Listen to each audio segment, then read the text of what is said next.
Si hay algo de crucial importancia que debería discutirse, es el modelo de desarrollo que tiene actualmente el país. Después de más de 20 años de neoliberalismo, ¿qué significó virtualmente la desaparición de la agricultura, el aniquilamiento de la industria manufacturera? El país se ha enrumbado por la vía de la explotación de los recursos naturales. En particular, hidrocarburos y en general la minería. Esta vía significa una depredación aún mayor de los recursos y del medio ambiente y un impacto social enorme sobre las poblaciones que generalmente son desplazadas para instalar estos proyectos de minería. Eso es un punto que debería discutirse en las campañas electorales. ¿Qué modelo de desarrollo queremos para el país? Y a ese tema dedicamos nuestra primera nota. En el 2008 fue anunciado públicamente el megaproyecto minero La Colosa para explotar el yacimiento de oro, según el presidente Uribe, más grande de la historia de Colombia. El yacimiento está ubicado en el municipio de Cajamarca, Tolima. La concesión para la exploración y explotación fue adjudicada a la multinacional Anglobal Ashanti. El presidente de la organización ecológica Cosmos nos explica en qué consiste una explotación a cielo abierto y sus consecuencias a nivel ambiental y humano.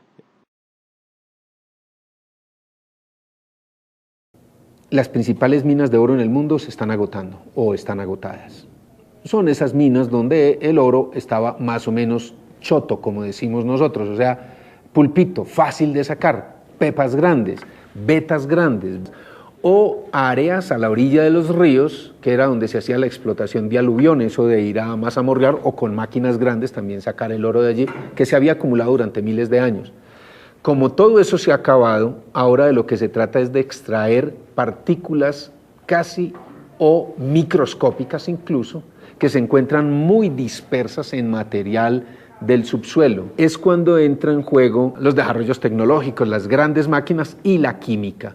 Describamos un poco qué es este asunto de una explotación a cielo abierto. Lo primero que hacen es quitar a la gente de la superficie de la tierra, y eso se hace por las buenas o por las malas. Te obligan a vender la tierra, eso es por las buenas. Por las malas es lo que hemos visto en los últimos 20, 25 años, que es las fuerzas paramilitares, las fuerzas militares. Quitada la gente, entonces hay que quitar la vegetación, y con la vegetación los animales, hay que quitar la vida encima.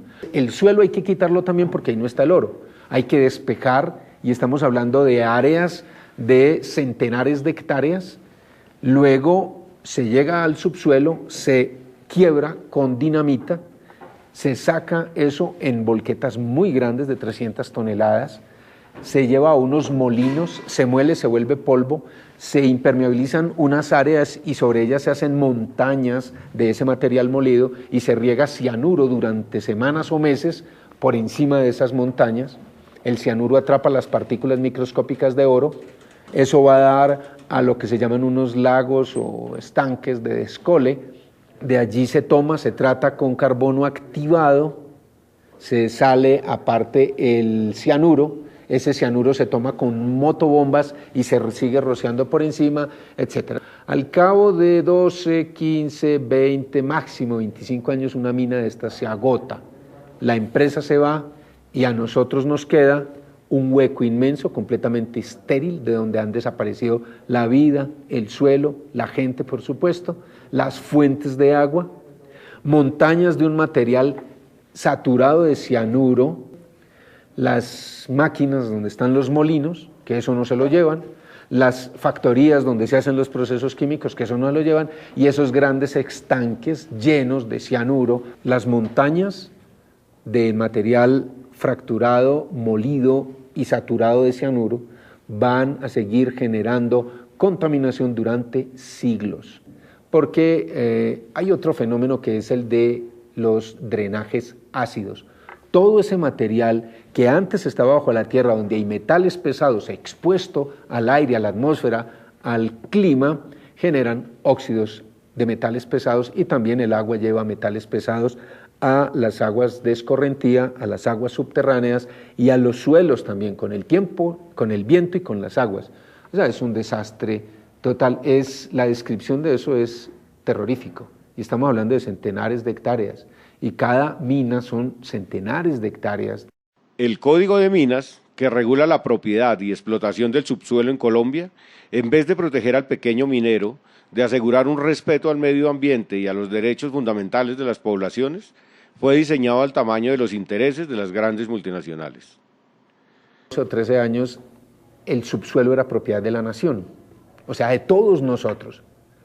Para decidir sobre los recursos del subsuelo nos tenían que pedir permiso. De alguna manera, por lo menos en el Congreso se tenía que debatir el asunto, las asambleas departamentales, los consejos, las autoridades locales tenían por qué enterarse, pero cualquier día, seguramente distraídos nosotros mientras veíamos alguna telenovela, algún partido de fútbol, algún reinado, alguna de estas distracciones, le cambiaron un articulito, cambiaron el articulito y pasó a ser el subsuelo propiedad del Estado. Cuando es propiedad del Estado, el gobierno adquiere cierta autonomía para tomar decisiones, sin consultar a la nación. Y eso es lo que está sucediendo actualmente. En las localidades, incluso las autoridades locales y regionales son las últimas que se enteran del hecho de que ya se han establecido contratos de concesión, que son casi que formas de propiedad, sobre sus propios territorios, donde tienen jurisdicción.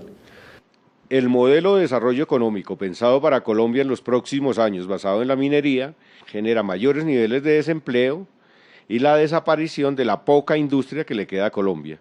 Así lo han señalado varios expertos que han hecho análisis sobre el desastre económico, social y ambiental en países que ya pasaron por esta experiencia.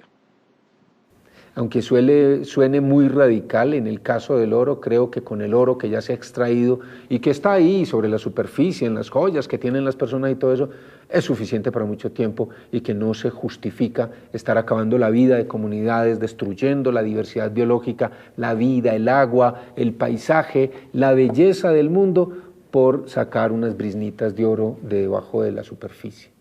Sí, efectivamente, cualquiera podría decir que siempre hay riesgos,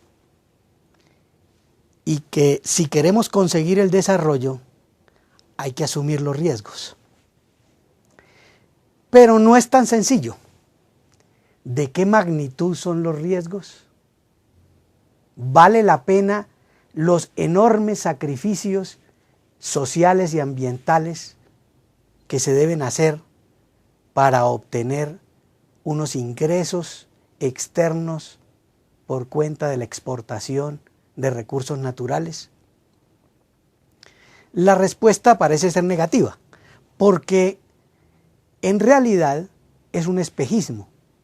En realidad estamos hablando de unas exportaciones que a corto plazo pueden significar mucho para el país, pero a mediano y largo plazo significan una devastación ambiental y social. Y por otra parte, como decíamos en la introducción de esta nota, ¿queremos un país basado en la minería? ¿Es ese el sector que puede ofrecer empleo, bienestar social, sostenibilidad, garantía de desarrollo futuro? ¿O deberíamos pensar en otras posibilidades? En todo caso, ya hay movimientos sociales, ya hay gentes que están protestando, que están planteando alternativas no solo a la minería de cielo abierto, sino al modelo mismo, y vamos a seguir el paso de estas propuestas y de estas protestas en nuestro